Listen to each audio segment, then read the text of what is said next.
Issue of shares for consideration other than cash. अभी तक क्या कर रहे हो आप लोग? अभी तक आप जितने भी शेयर इशू कर रहे हो वो किस लिए कर रहे हो? कैश के लिए कर रहे हो। बदले में क्या आ रहा है? या तो कैश आ रहा है, अगर शेयर इशू कर रहे हो तो कैश आ रहा है बैंक के नाम पे, ठीक है। और अगर रिफंड कर रहे हो तो बैंक जा रहा है, मतलब कैश जा रहा है बैंक के नाम पे, यही एंट्री कर रहे हो। तो जो भी ट्रांजेक्शन हो रही है वो किसके लिए हो रही है? वो कैश के लिए हो रही थी। उसके लिए हमने वो हेडिंग यूज की गई थी, ये issue of shares for cash. अब कैश के लिए वो हमने एट पार भी इशू किए थे, प्रीमियम पे भी इशू किए थे, अंडर सब्सक्रिप्शन का केस भी देखा था, बहुत सारी चीजें हमने देखी थी। लेकिन जो भी ट्रांजेक्शन हो रही थी वो किसके लिए हो रही थी? वो सिर्फ और सिर्फ कैश के लिए हो रही थी। मानी वो ऑन है क्या? हाँ।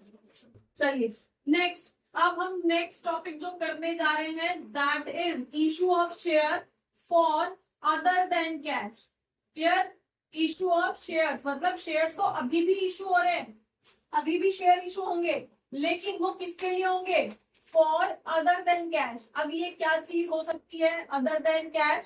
कैश के अलावा ऐसी क्या चीज हो सकती है जिसके बदले में हम शेयर इशू कर सकते हैं? वो कोई भी चीज हो सकती है जिसकी पेमेंट हम कैश में ना करके हम कोई शेयर्स इशू कर देंगे। जैसे कि हमने बिल्डिंग खरीदी, राइट। अब बिल्डिंग खरीदी है तो पैसा देना पड़ेगा, तो हम पैसे ना देके हम क्या कर रहे हैं? हम ऐसा कर रहे हैं, ठीक है, इतने शेयर हम इशू ऑलरेडी कर रहे हैं, ये शेयर ये शेयर करेंगे। क्लियर? समझ में आ गया? अगेन एट पार भी कर सकते हैं, जितना पैसा बनता है उतने शेयर दे सकते हैं फेस वैल्यू के अकॉर्डिंग। अगर शेयर हम प्रीमियम पे इशू कर रहे हैं तो प्रीमियम के अकॉर्डिंग हम नंबर ऑफ शेयर्स दे सकते हैं। नंबर ऑफ शेयर कैसे कैलकुलेट करते हैं ये आपको पता है। टोटल अमाउंट कितना है डिवाइडेड बाय कितने का है। अगर 10 रुपए का है तो 10 डिवाइडेड बाय 10 रुपए। अगर 10 रुपए प्लस 2 रुपए प्रीमियम है तो डिवाइडेड बाय 12 रुपए। इस तरह से करके हमने नंबर ऑफ शेयर्स कैलकुलेट किए हैं। सिमिलरली यहाँ भी होगा, लेकिन यहाँ पे हम वेंडर से कोई सामान खरीदेंगे। वेंडर कोई भी, हम किसी से मशीन खरीद रहे हैं, बदले में पैसा ना देके शेयर दे रहे, ठीक है। ऐसे ही हमें यहाँ पे अब एंट्री करते हैं। अब अगर हम सेम अमाउंट ऑफ मीन जो भी हमारा अमाउंट बनता है, सपोज 10 लाख की बिल्डिंग ली है और 10 लाख के शेयर हम इशू कर देते हैं, बराबर हो गया, ना हमें फायदा हुआ ना हमें नुकसान हुआ। क्लियर हो गया? लेकिन यहाँ पे हमारे पास कुछ ऐसे केसेस भी आएंगे कि जहां पे हमारी बिल्डिंग जो बन रही थी, जो हमने खरीदी है, सपोज वो 10 लाख की तो थी, लेकिन हमने क्या किया है? हमने 9 लाख रुपए के शेयर इशू कर दिए बस। तो यहाँ पे 1 लाख रुपए का फायदा हो गया हमें, ठीक है, हमें फायदा हो गया। तो उसको हम रिकॉर्ड करेंगे कैपिटल रिजर्व के नाम से, ठीक है। यही चीज अगर फर्म की जो बिल्डिंग है वो 10 लाख रुपए की है, या जो भी मशीन हम खरीद रहे हैं, जो भी हम पुराना बिजनेस खरीद रहे हैं उसकी पेमेंट कर रहे हैं, तो उसकी एक्चुअल वैल्यू 10 लाख रुपए है, लेकिन वो हमसे डिमांड कर रहा है 12 लेंगे भाई।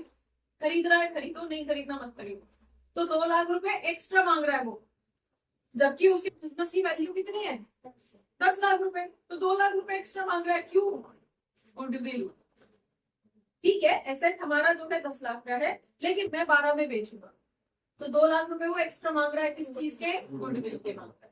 तो अब यहाँ पे आपके पास जो 2 एंट्री क्रिएट होंगी, एक तो गुडविल की क्रिएट होगी और एक आपकी रिजर्व की होगी, जिसको हम कैपिटल रिजर्व के नाम से जानेंगे। क्लियर हो गया भाई? समझ में आ गया? तो शेयर अभी तक वैसे ही इशू होंगे जैसे पहले हो रहे थे, कैश का नाम नहीं आएगा, फाइन। और उसकी हमें यहाँ पे अब इनडायरेक्टली वैल्यू। समझ में आ गया? चलो एक क्वेश्चन देखो जरा, 36 क्वेश्चन नंबर सबके पास है।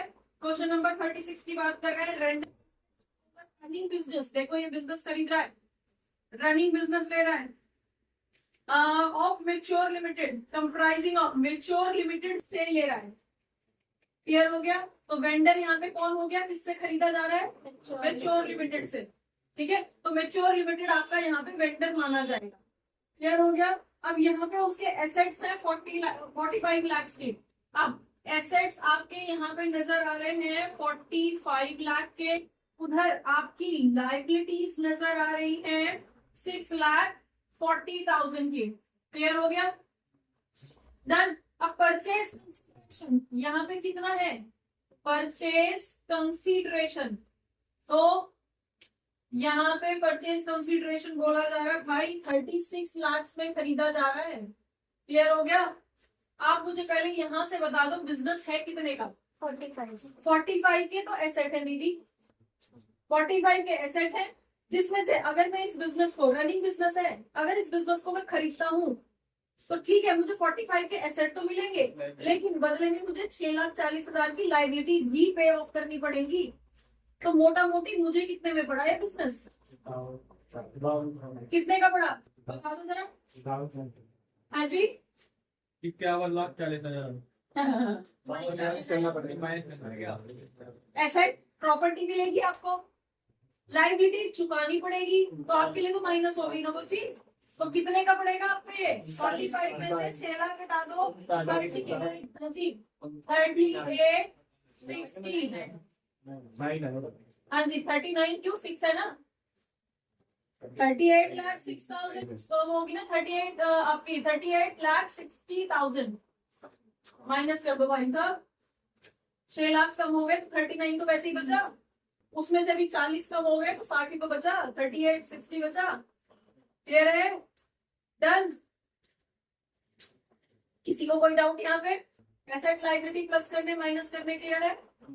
ठीक है, तो अब देखो आपको ये बिजनेस कितने में पड़ेगा ओवरऑल? ठीक है 45,000 एसेट, 45 लाख के आपको एसेट मिलेंगे, लेकिन बदले में आपको 6,40,000 की लायबिलिटी भी पे करनी है। तो ओवरऑल अगर आप इस बिजनेस को खरीदते हो तो आपको ये बिजनेस जो है 38,60,000 का ऑलमोस्ट ये बिजनेस नजर आ रहा है। ठीक है जी, किसी की प्रॉपर्टी, किसी का बिजनेस जो भी है वो 38 लाख का अराउंड नजर आ रहा है। पेमेंट कितनी कर रहे हो? 36 की। पेमेंट कितने कर रहे हो? 36 की। तो यहाँ पे खरीदने वाले को फायदा हुआ या नुकसान हुआ?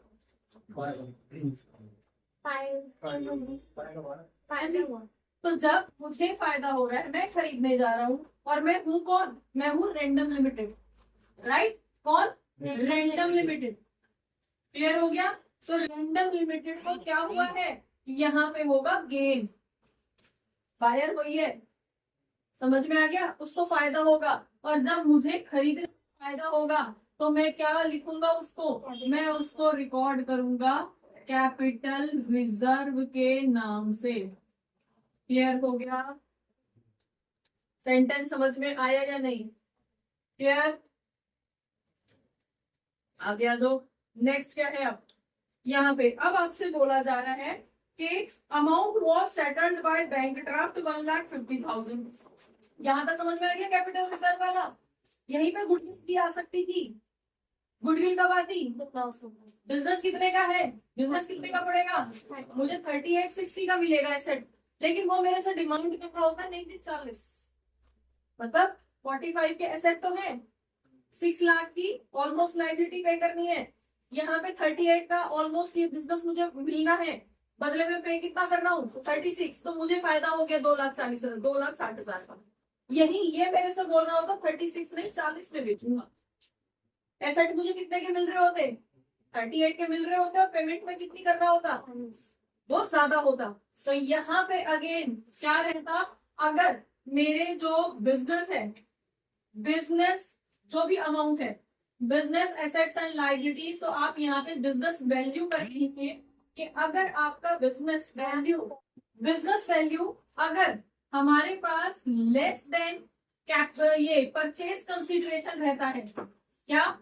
Purchase consideration. क्योंकि अभी आपको यहाँ पे भी कंफ्यूजन होगी कि कब तो आपको गुडविल लिखना है और कब आपको कैपिटल रिजर्व लिखना है। तो बिजनेस वैल्यू यहाँ से एसेट माइनस लायबिलिटी करके मिलेगी आपको। ठीक है जी, यहाँ पे लिख रही हूँ एसेट्स माइनस लायबिलिटी करके बिजनेस वैल्यू आएगी। ठीक है, डन डन। यहाँ से अगर ये बिजनेस वैल्यू ज्यादा है, बिजनेस वैल्यू कम है और परचेज कंसीडरेशन आपका ज्यादा है, तो ऐसे केस में क्या होगी? फर्म शो करेगा गुडविल। बिजनेस वैल्यू कम होती, परचेज कंसीडरेशन ज्यादा मांगा जाता। मतलब कि अगर हम एग्जांपल लें, यहाँ पे कितनी आ रही है बिजनेस वैल्यू ये, और हमसे मांगे जाते क्या? 40 लाख में बेचेंगे। तो क्या शो कर रहा है ये यहाँ पे ऑलमोस्ट 1,50,000 की गुडविल शो करेगा। तो एंट्री हमें गुडविल की करनी है। समझ में आ गया? क्लियर है पीछे भाई? क्लियर है? लेकिन यहाँ पे सिचुएशन क्या है, यहाँ पे ये बिजनेस वैल्यू जो है वो क्या है, that is more than purchase consideration. PC purchase consideration. Clear है? परचेज कंपेयर कर रहे हैं और एसेट कितना मिलेगा, ज्यादा मिलेगा। तो ये क्या शो करेगा, ये कैपिटल रिजर्व शो करेगा। Second situation. क्लियर है भाई? क्यों? वो सिचुएशन तो आपके पास है। बिजनेस की वैल्यू कितनी आ रही है, 38 लाख, और हम कितनी पे कर रहे हैं, 36 लाख। तो इसकी वजह से फायदा हुआ है हमें, और हमें जब फायदा होगा, बायर को जब फायदा होगा, तो ऐसे केस में क्या है, कैपिटल रिजर्व की एंट्री है। क्लियर है? समझ में आ गया यहाँ तक? चलिए अब अपने क्वेश्चन पे आ जाते हैं वापस। क्वेश्चन क्या बोल रहा है यहाँ पे? क्वेश्चन बोल रहा है कि यहाँ पे 36 लाख की फाइनली पेमेंट करनी है। ये तो समझ में आ गया, 36 लाख की पेमेंट करनी है, ये क्लियर है सबको? अब यहाँ पे बोला जा रहा है कि amount was settled by bank draft of 1,50,000। मतलब कि इस 36 लाख में से 1,50,000 तो ड्राफ्ट के थ्रू जा रहे हैं, मतलब बैंक की पेमेंट हो रही है। क्लियर है? और बाकी के बचे हुए जो है वो शेयर इशू किए जा रहे हैं। तो बता दो कितने के शेयर इशू किए जा रहे होंगे, और फेस वैल्यू शेयर्स की, प्रेफरेंस शेयर्स इशू किए जा रहे हैं 100 रुपए वाले, जिसपे 15% का प्रीमियम भी है। क्या यहाँ पे आप इशू कर रहे हो क्या, preference shares at the rate of 100 + 15, 115। तो बता दो नंबर ऑफ शेयर कितने इशू करोगे, नंबर ऑफ शेयर्स कितने होंगे, यहाँ पे कितना करना है, कितना अमाउंट बच रहा है, 34। 150 माइनस करने के बाद कितना बचेगा, 34,50,000, यही बचेगा ना? क्लियर हो गया? डिवाइडेड बाय कितना, 1,115। डिवाइड करके बताओ जरा कितने नंबर ऑफ शेयर आ रहे हैं, 30,000। डिवाइड करने के बाद कितने आ रहे हैं नंबर ऑफ शेयर, 30,000 क्या शेयर्स, ना कि रुपए। क्लियर है भाई? तो फाइनली क्या इशू किया जाएगा, 30,000 शेयर्स इशू किए जाएंगे, और बाकी की पेमेंट जो है वो ड्राफ्ट से होगी। क्लियर? हेलो बच्चों, होपफुली बहुत सारे डाउट्स इस क्लास से रिलेटेड, इस टॉपिक से रिलेटेड आपके क्लियर हुए होंगे इस क्लास को देखने के बाद में। अगर रियली आपके कुछ डाउट्स क्लियर हुए हैं, आपको ये क्लास अच्छी लगी है, तो आप इसको लाइक करिए, सब्सक्राइब करिए और अपने फ्रेंड्स के साथ शेयर करिए। Thank you for watching. Keep watching, keep learning.